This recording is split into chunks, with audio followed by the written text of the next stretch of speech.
Now when it comes to the Kaaba, the main point that we try to communicate is the following.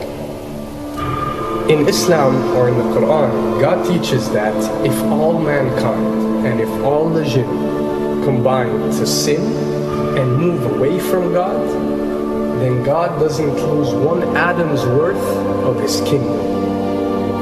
And if mankind and jinn combined to dedicate every second of their life to prayer and to worship of the one God, then God's kingdom doesn't gain one atom's worth as well. What does this philosophy teach you? It teaches you that God is not in need of you, or your practices, or your worships, or your prayers. You are in need of these practices and these worships. You are in need of God and not the other way around. If you can understand that philosophy, then you can appreciate prayers and what they are meant to do, which is basically enlighten you. So when dealing, for example, with the Kaaba, Muslims are required to go and perform Hajj one time in their life, and it's one of the 5 pillars of Islam. Growing up, most Muslims accept this, and most of them do it without questioning, and this is the essence of belief, and this is great. But at the same time, this doesn't mean that if you question or research, you're going to come back with negative or bad answers. The opposite is actually true. So when we started researching into the esoteric agendas and we started researching the elite, we found out how much certain type of practices and rituals can affect your lives.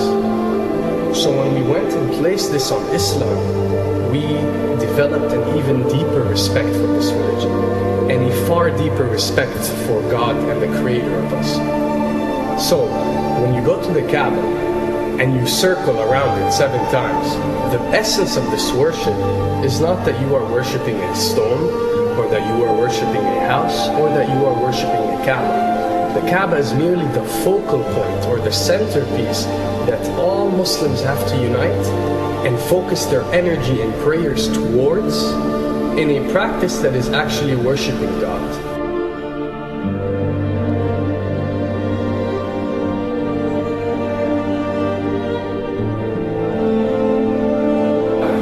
Now, going in circles counterclockwise does not break you away from time and space.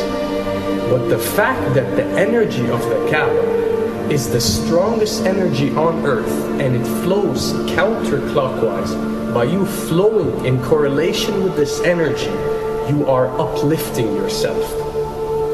You are reaching spiritual levels that you rarely do experience anywhere else on earth. And the fact that you got to do it 7 times, and we are taught that there are 7 skies or 7 samawat or 7 spiritual planes, then one can discover that each circle breaks you through a spiritual plane spiritually, so you can reach the ultimate state of wisdom and spirituality. Does this mean that only Muslims can reach this level? Does this mean that if you're not Muslim you give up or you reject this information? Not at all. In essence, any one of you, regardless of what your faith is, if you are dedicating your worship and your journey to the one and only Creator and not anything created, then you are on a righteous path.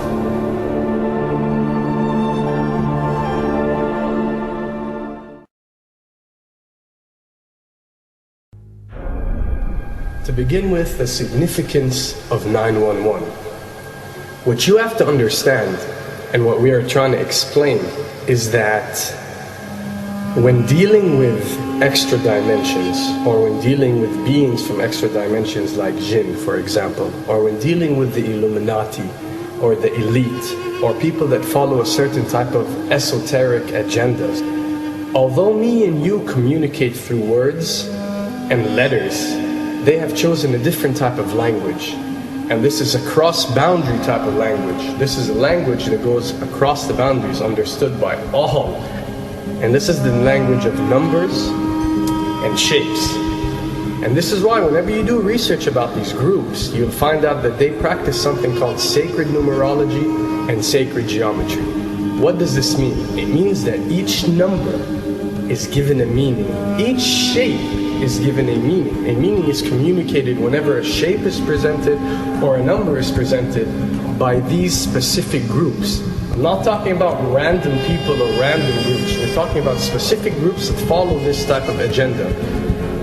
When numbers are used, it signifies a certain type of meaning. When shapes are used, the same is followed. So, in their definition, in a numerological sense, 10 is the Alpha and the Omega, or the God.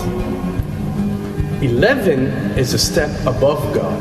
101 is a step above God. 911 or 911 is the skipping of God. It is the ultimate challenge.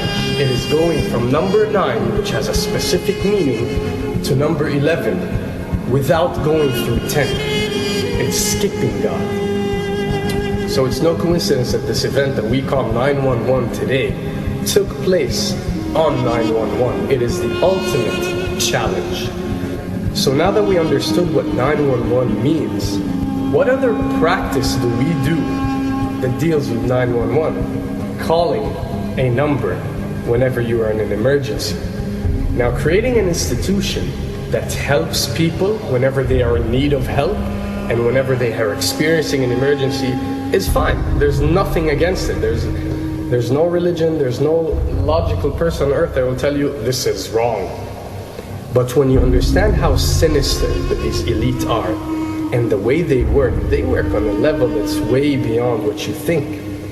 So the fact that when you're experiencing an emergency or when you are in need of help, you have to pick up a phone and dial 911, which is the ultimate numerological definition of skipping God, then you'll understand how these people work.